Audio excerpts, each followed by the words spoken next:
Okay, I'm going to start my video by showing you what I have to... I'm not going to fill up with this. I'm just going to put a squirt in it to get me up to Stewart so I can get some 260 GT for the white GT here. So yeah, gas prices are ridiculous, obviously. So let's get a couple gallons in there and get my ass up to Stewart.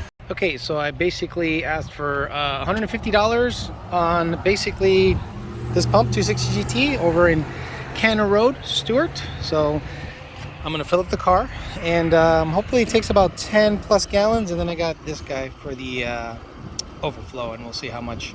But yeah, 150 bucks. I figured it'd be about 10 bucks a gallon, but it actually went down 40 something cents. So I'm getting a deal, I guess. It's kind of funny to look at. 5 gallons, 55 bucks. Again, this is a Sunoco Cannon Road in Stewart, in case you guys want to know. 260 GT. Car's looking good, huh? Sure. Be looking fine. It should be getting close. There we go. So hopefully the rest can fit in here. I always wondered if it was like a different color, but it looks, it has a bluish tint, if anything. All right. So the total was 15 gallons, $9.59 a gallon, 150 bucks. So filled up the tank and have about, I don't know, maybe 3.5, 4 gallons extra on this guy. Maybe 1.5 or 2, not that much. I'll use it for traction. So what I'm going to do now is I'm going to mount the GoPro here so you guys can get some sights and sounds of the exhaust from the back. See if you guys like that shit. There you go. Get some sights and sounds from the back, and we'll see how all that goes. Pretty sturdy, ain't going nowhere.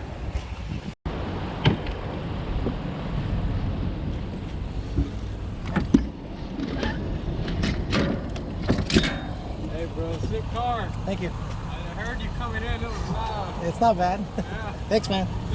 See ya.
So filled up, as you saw, with the GoPro in the back just for sights and sounds, so you can edit that in later. And what I'm going to do is, it's still sunny out. It's 7:30. It's still sunny out. It might take me a half hour to get to Mexico. The car's really fast. So I'm going to try to get 60 to 130 done real quick. First, watt pulls with the Ben Calimer Stage 3 D4 transmission. I'm going to do some watt pulls before that, just to kind of get the feel for the shift, see how hard it engages into a shift, because I'm feeling that the RXT clutch might be a little aggressive for the stock drive shaft, stock axles, but that's why I don't have really sticky rubber back there, so it shouldn't bind anything up. So hopefully I can get some wide open throttle pulls in Mexico near the house, so that in the event anything happens, I'm not that far from home. So let's get there, do some watt pulls, get the 60 to 130 done, and we'll see how everything goes. Okay, got everything done. I got tune loaded. Young kids showing up here. Got the tune loaded, so I'm going to see how this thing drives and see, give it some harsh shifts and see if it holds up to some abuse. Turn off traction control, and then see if I can do a 60 to 130 in it, and then wrap up the video, hopefully.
did feel a bit of a stutter, so I want to make sure that everything looks good back there. But shift felt really good. It was about 7,800 RPM. I should data log the passes. Yeah, I should data log the passes and see how it goes with that. So let me set up the data logger, and then we'll make a pass, and we'll see how everything goes. So that's the next step.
Imagine the gear ratio would make it that much different. So we'll see. I guess I'm gonna have to roll out with that, because I'm not gonna keep beating on the car and having the same result over and over. So I'll head back and make sure that the car is ready to race, Jake. I'll just have to make it as light as possible. So 7.0 and a 7.1, different road, slightly heavier, different trans. Trans is shifting phenomenal, as you saw. So no issue with the Ben Calimer trans on that front. Okay, so as you saw, trans are shifting phenomenal. Great job, Ben Calimer.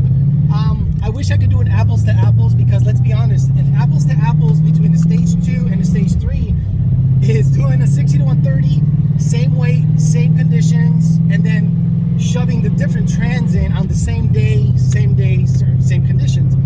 So on this day, I was averaging 7.07, between 7.0 and 7.2.